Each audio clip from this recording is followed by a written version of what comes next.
సపుడిలో 102 కోట్ల వ్యయంతో Ramana Singh global food park నిర్మాణానికి ముఖ్యమంత్రి వర్చువల్ గా శంకుస్థాపన చేశారు.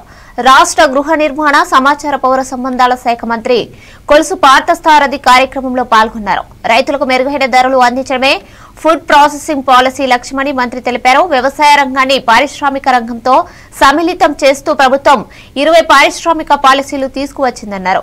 ఈ ఫుడ్ పార్క్ ద్వారా 700 మందికి ప్రత్యక్షంగా 1500 మందికి పరోక్షంగా ఉపాధి లభించనుందని వెల్లడించారు. ఇటువంటి కార్యక్రమం ఎప్పుడు చూసిండ్రు. ఆయన బాలాజీ గారి ఫ్యాక్టరీ పెట్టుకుంటే మనందరం వచ్చి శంకుస్థాపనలో ఆయన పెట్టిన స్వీటో లేకపోతే జీపో తినేంటి అని మీరు అందరూ అనుకోవచ్చు. ఇది ఆయన పెట్టిన ప్రోగ్రాం కాదు. ఆయన ఆశీర్వదించి ఆయన చాలా ఉన్నత శిఖరాలకి ఇటువంటి ఫ్యాక్టరీలు చాలా పెట్టాలని మనం ఆశీర్వదించినా కూడా ఈ కార్యక్రమం యొక్క ఆలోచన ఏంటంటే మన రాష్ట్రంలో ఏం జరుగుతుంది, ఈ రాష్ట్ర ప్రభుత్వ భవిష్యత్తు కోసం, ఈ రాష్ట్రంలో యువతీ యువకుల కోసం ఈ ప్రభుత్వం చేస్తున్న ప్రయత్నాలు ఏమిటి అనే విషయాన్ని ప్రజల్లోకి తీసుకెళ్లడం కోసం ఈ కార్యక్రమం చేసామని చెప్పేసి నేను మనం చేస్తాం.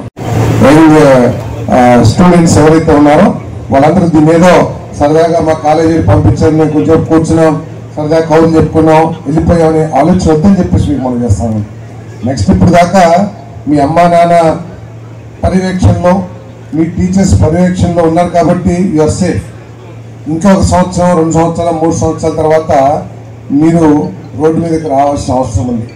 ఆ వచ్చేటప్పటికి మీ ఆలోచనకి ఒక రూపం కల్పించుకొని, మీ లక్ష్యాన్ని నిర్దేశించుకొని, మీ లక్ష్యాన్ని సాధించడానికి, మీ ఆలోచనని సాకారం చేసుకోవడానికి ప్రభుత్వం నుంచి ఎటువంటి సహకారం తీసుకొచ్చనే ఒక నిర్దిష్టమైన ఒక కార్యాచరణతో మీరు కాలేజీలో నుంచి కాలు బయట పెట్టాలని చెప్పేసి మీ అందరికీ